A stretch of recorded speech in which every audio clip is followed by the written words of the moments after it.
Thank you. Righty-ho. Lynn, please.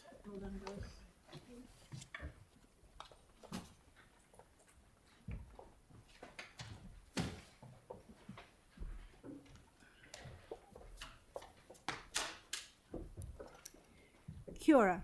Thank you very much for the opportunity to contribute on the LTP, and thank you for all the work in preparing it. I would just like to start by saying how much I endorsed the last two presentations and also Christine and Juliet's before. My background covers science, public policy, management, governance, consulting, and most recently tertiary education and research.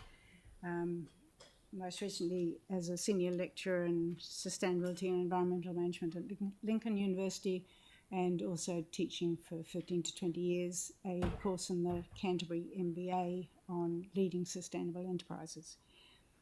That's just a long way of saying that I have been immersed for the last 4 decades or more in the science, the practical implementation, the policy development, teaching and research, and activism around the 3 major crises that humanity is facing in terms of climate change, biodiversity loss, and social inequality, which is driving divisions and imposing so many hardships. During that time, I was, one of the roles was as a senior manager in the Ministry of the Environment in the 80s and 90s. And in 1988, I was manager of, I think, New Zealand's first climate change policy analyst. If we had known then, which was 36 years ago, when the science was already quite clear that we were doing things to affect the climate, when the solutions were already so clear in terms of what you had to do, getting people out of their cars, encouraging active transport, designing cities so people didn't have to use fossil fuels to get around, improving plantings, a whole lot of different, preventing urban sprawl. If we'd known then that 36 years later we'd still be sitting here trying to get people to pay attention and understand the impact of not taking action, I think we'd all be bald because we'd pulled our hair out.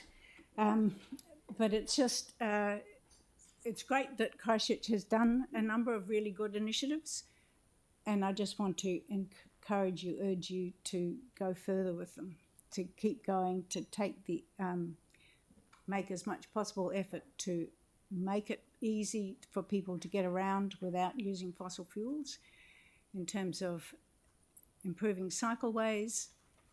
I'm not saying the gold-plated ones. I've just arrived on the Selwyn Road Run. I always keep wondering why there's all these bumps along it, because there's green strips for every driveway, which means it's a really juddering path. It could have just been done with a few painted strips or something like that. So there's simpler ways in some places. Some of the cycleways I've looked at and wondering, were they designed by someone who wanted to make people anti-cycleways? Because they do seem to be over-engineered. But the benefit of having really good ways to get around, I'm just thinking of that Diane earlier about her daughter having $500 worth of bills. If there'd been a good easy public service or public transport or cycleway, she might not have been using her car. So there's things that we can, in terms of social inequality, I think it's really important that we maintain the services that make it our easy access for everybody, such as libraries, pools, and active transport modes, so that it is possible to be in a vibrant, happy city without having to have a lot of money and having a lot of damage done to the environment. In the south of the city, I really commend some of the work you've done in terms of biodiversity restoration, flood prediction, etc. But I'm keen to leave time for some questions. Okay, we've got time for one. Tim, please. Yeah, look, we've got a coastal hazards working group, and we've had a number of fires on the Port Hills. What are your thoughts about kind of rolling it all into one group, one working group with regards to all the environmental issues? Because if we look at pressure, I would argue personally, even though I'm the deputy chair of the Coastal Hazards Working Group, that the fires on the hill would be a more immediate issue to look at than the rising sea level. They're both obviously seriously important, but one is immediate and the other is like a gradual. What are your thoughts on that? Well, I think in terms of having a climate resilience or a resilient city generally, I completely endorse the comments that were made earlier about fire hazards. My husband does volunteer work up on the hills, and they've just been noticing how much the fire risk is increasing. Well, we've actually had 5 fires, one big one, so that's how bad it is. And so thinking biological based solutions and how to do that, I see that as part of living in harmony with your natural environment. One would be coastal hazards, one would be how the hills are maintained, other aspects of more trees in the city. You know, there's all sorts of ways in which we can live better. Thank you, Lynn. That's really good. Thank you. This is one of the things we produced,